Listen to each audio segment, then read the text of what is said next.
Joshua versus Povetkin, the KangBros prediction. Let's get straight into it. As much as I love Eddie Hearn, as we do, I know a lot of people hate him, but he makes big fights. And since he's taken over, he's made great cards. But for me, he's hyped this fight a little bit too much for my liking. Now, Povetkin is a good fighter, but do you think he has what it takes to defeat AJ? No. Why?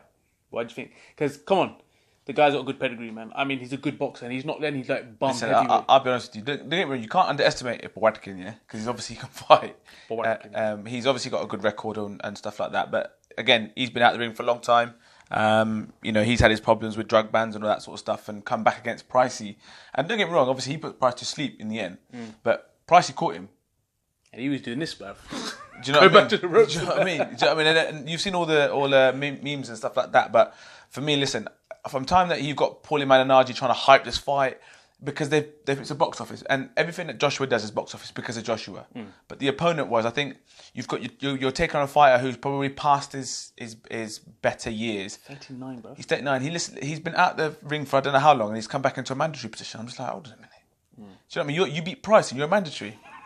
Don't make no sense. I'm not sure, bro. Don't make no goddamn sense. So you can't knock Edward Hearn because he's got to make the fight because it's a mandatory. But the only thing I would say is I don't know. Half of me says there's possibly a chance to just sort of make, to put it on Sky, but it's a win-win for him because everybody wants to watch Anthony Joshua. Loads of my friends are going to the fight because they want to see Anthony Joshua, to say I was there to see him win and stuff. So I'm pretty sure he's going to win. I'm not disrespecting Povetkin because he's obviously had a good career, but let's just look at stylistically. This guy, he's not exactly gonna duck and dive. He's not exactly gonna come from weird angles. He throws shots off his. He doesn't. He has to reach to hit the bigger guys. And obviously everyone keeps talking about that. He went the distance with Klitschko. He was getting battered up. He was getting dashed about the ring, for 12 rounds. You still do well to go 12 rounds. Don't get me wrong. And there's no denying the fact that he's got that heart and grit, and he'll keep coming. But do I think that he's going to have enough to trouble Joshua in that? He might land a few shots, but I don't think that he's going to land clean enough to take Joshua out, and I don't think he's a clever enough or smart enough boxer to win enough rounds to win a fight like this. I know it sounds like we're like I'm absolutely gassing up Joshua, but this is just my opinion, and I don't think that from what I've seen, and we've seen Povetkin over the years, watched a lot of his fights. There's nothing there that I think is going to trouble Joshua personally. I don't think. I slightly disagree with you because I think Povetkin is a lot cleverer than you think. Like for me, what I've seen of him, like when he steps aside from a jab, he gets his right hand straight over. He counters very well.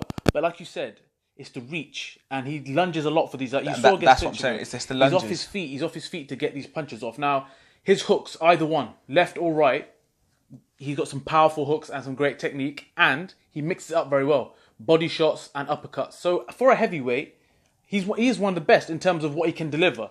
But people keep saying to me, like, I've had a few people say to me, because people ask my opinion, I give it. Yeah. And it was, they goes, he's Olympic gold medalist, his amateur career. He's 39.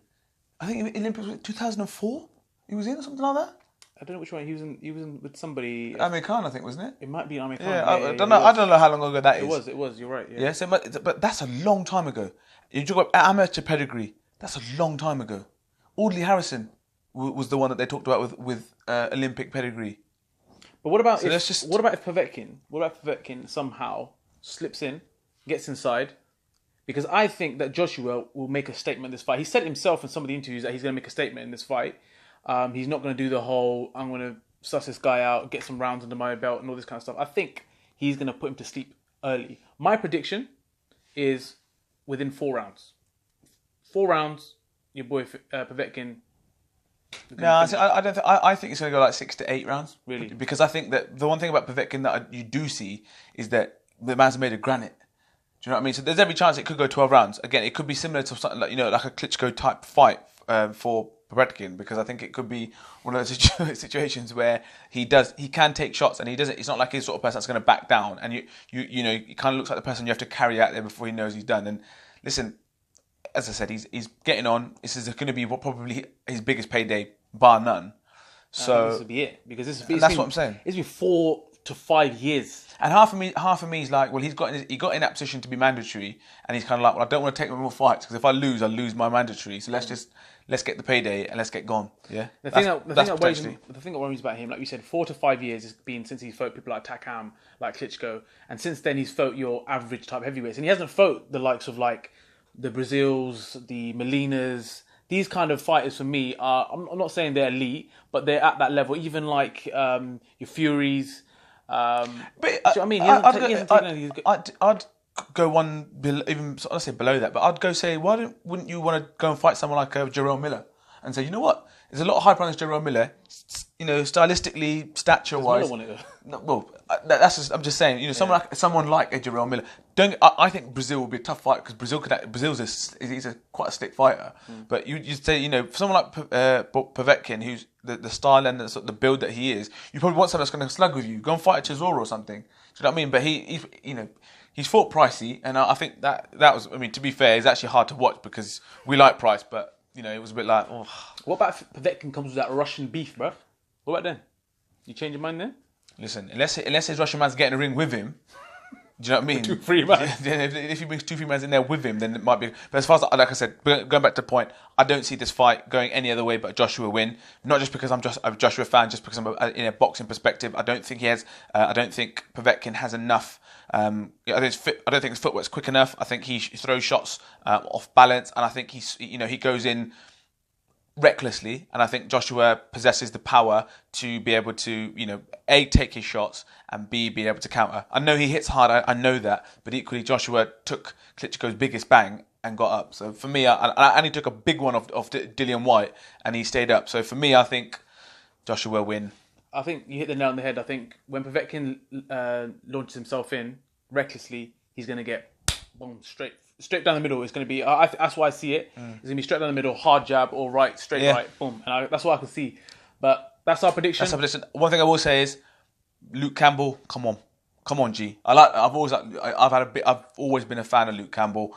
I think he's you know, gave a really good account of himself against Linares. I thought the last time he fought this guy, I thought he was actually got battered. So I'm hoping this time he's learnt from it and he goes on to get the win. So big up. So 2 questions. What's your prediction on this fight? And do you think Eddie Hearn has possibly hyped this fight a little bit too much? Don't forget to share, like and subscribe. Peace.